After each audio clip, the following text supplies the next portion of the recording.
क्या खरीदेगा आदमी, क्या बेचेगा, क्या लेगा, क्या नहीं बेच। आप इतने में तो पानी का गिलास अपने घूंट से पूरा उतारेंगे नहीं, तब तक 200 पॉइंट का उतार चढ़ाव मार्केट के अंदर, बैंक निफ्टी के अंदर आ जा रहा है। गजब हो रहा है। ठीक है वॉलेटिलिटी है भाई, समझ में आता है वॉलेटिलिटी, मत मारो लोगों को ऐसे। हाथ जोड़ के मेरी रिक्वेस्ट है भाई, लोग जो ऐसे कर रहे हैं मत मारो लोगों को ऐसे। रिटेलर नहीं झेल पाएगा ये आपके 500-500 पॉइंट के स्विंग। एक मिनट में क्या आरबीआई गवर्नर सीआरआर घटा देंगे क्या? या एक मिनट में आरबीआई गवर्नर सीआरआर नहीं घटाएंगे क्या? ऐसा क्या हो जाता है इस देश के अंदर, एक ही मिनट के अंदर बैंक निफ्टी को 400 पॉइंट चलना टूटना पड़ता है? कोई रैशनैलिटी बची है कि नहीं बची है? भाई हम जैसे लोगों को घर भेज दो, हमें छुट्टी पे भेज दो, आप सब ऐसे मत करो। कोई एक्सपर्ट आपसे क्या, मैं क्या पूछूंगा धोनी पटेल से, क्या पूछूं विवेक कारवा से, बोलिए क्या पूछूं? विवेक जी आप क्या बताने लायक हो, बताओ जरा, बताओ, आप ही बताओ, मैं नहीं पूछता आपसे, बताओ आप बताओ। 500 पॉइंट देख भी नहीं रहा मार्केट। डिम्पी जी, मैं तो ये कहूंगा कि आप बाजार को आपने क्या फ्लावर समझा है क्या? फायर है बाजार। तो ये आपको दिखा रहा है कि पुष्पा असली कौन है। हाँ नहीं, फ्लावर, फायर और फ्लावर समझ में आता है, लेकिन ऐसी कैसी फायर है जो हाथ ही जला दे? ऐसी फायर नहीं चाहिए, बहुत हाथ टेपने, हाथ सेक ले, उससे तो समझ में आती है फायर। ये फायर हाथ जला रही है।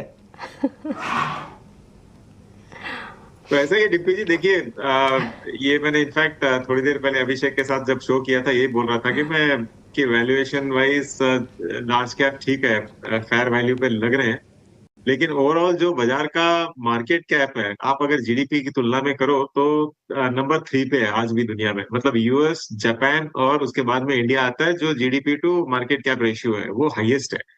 तो यहाँ पे आपको एक रेंज में ही बाजार देखने को मिलेगा। मुझे लगता है कि जब जब रैलीज आएगी ऐसी आपको प्रॉफिट बुकिंग भी देखने को मिलेगी, और जब जब डिप्स आएगा आपको फटाफट बाइंग भी देखने को मिलेगी। तो आप तैयार रहिए कि अगले एटलीस्ट मिनिमम मतलब 3 महीने से लेके 6 महीने आप एक ही रेंज में बैठे रहो, और ना कोई ज्यादा ऊपर जाओ या ना नीचे जाओ। तो ये मतलब स्टॉक पिकिंग का बाजार बन जाएगा। जब जब आपको डिप्स मिले तब तब आपको माल उठाना है, और ट्रेडिंग के लिए तो काफी दिक्कतों वाला बाजार रहेगा अगले 3 महीने के लिए।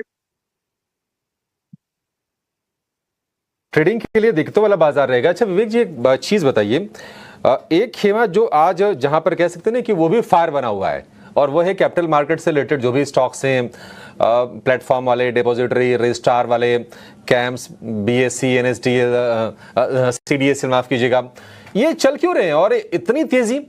आखिर अचानक से इनमें क्या हो गया है? देखिए, आज मतलब कोई ना कोई बास्केट बाइंग हुई हुई होगी, कोई स्पेसिफिक न्यूज तो है नहीं ये खेमा चलने के लिए।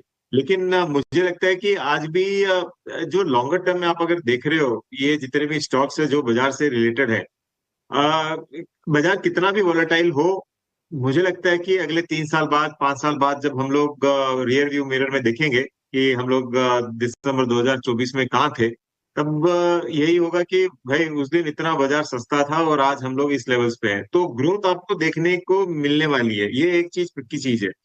और दूसरी चीज ये है कि ये जितने भी एक्सचेंजेस और डीमैट के जो लिस्टेड डिपॉजिटरी पार्टिसिपेंट्स हैं, इनको तो ज्यादा फायदा होता है जब बाजार वॉलेटाइल होता है। तो तभी ट्रेडिंग ज्यादा होती है, तभी एक्सचेंज चार्जेस, डीमैट चार्जेस ज्यादा मिलते हैं। तो इनको तो ये मतलब ओवरऑल बेनिफिट ये है अगर वॉलेटाइल बाजार रहे तो ये कारण हो सकता है। और बाकी आज क्यों बढ़े इसका कोई स्पेसिफिक रीजन है नहीं।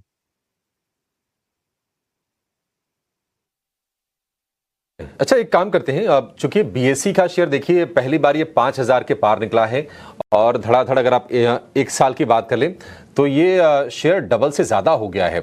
साल क्या, अगर आप 6 महीने पहले देखेंगे तो ये शेयर 2-2,500 रुपए के बीच में था, अभी देखिए 5,000 के ऊपर जाकर कारोबार कर रहा है। बीएससी ने किस तरह से अपने सारे माइलस्टोन अचीव किए हैं ये समझते हैं, और ट्रिगर क्या बन रहा है बीएससी के शेयर के लिए, ये बताने के लिए हमारे सहयोगी वरुण दुबे हमारे साथ हैं। वरुण बताइए, बहुत तेज रफ्तार बीएससी की, क्या क्या ट्रिगर्स हैं?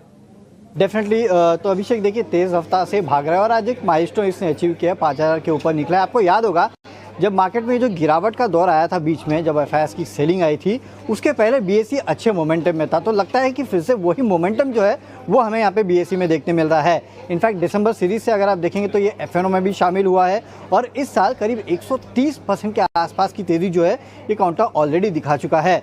देखिए ट्रिगर्स तो काफ़ी सारे हैं, उसमें एक बड़ा ट्रिगर ये भी है कि NSE का IPO आने वाला है। और देखिए जैसे कि BSE को अगर आप देखेंगे तो केवल NSE पे लिस्टेड है, वैसे ही NSE का जब IPO आएगा तो BSE पे ही लिस्ट होने वाला है, तो इसको भी एक फैक्टर माना जा रहा है। और कहीं ना कहीं वैल्यूएशन जो है वो भी एक कैचअप होंगे, तो इसके लिए भी BSE जो है वो दौड़ लगाते हुए दिख रहा है। काफ़ी सारे टेक्निकल पैरामीटर जो है उसको भी BSE ने पार किया। आप देखिए 20, 50, 100, 200 जितने भी DMAs हैं उसके ऊपर ये ट्रेड कर रहा है। तो फंडामेंटल के साथ टेक्निकल रीज़न भी है जिसके वजह से इस तरह का ट्रेड आपको देखने मिल रहा है। आप देखिए 31 अगस्त 2023 ये वो तारीख थी जब 1000 रुपये का लेवल इसने पार किया था और वहाँ से देखिए करीब 1-1.25 साल ही हुआ है और स्टॉक ऑलरेडी 5 गुना वहाँ से हो चुका है और अब जाके 5000 का लेवल जो है वो इसने पार किया है।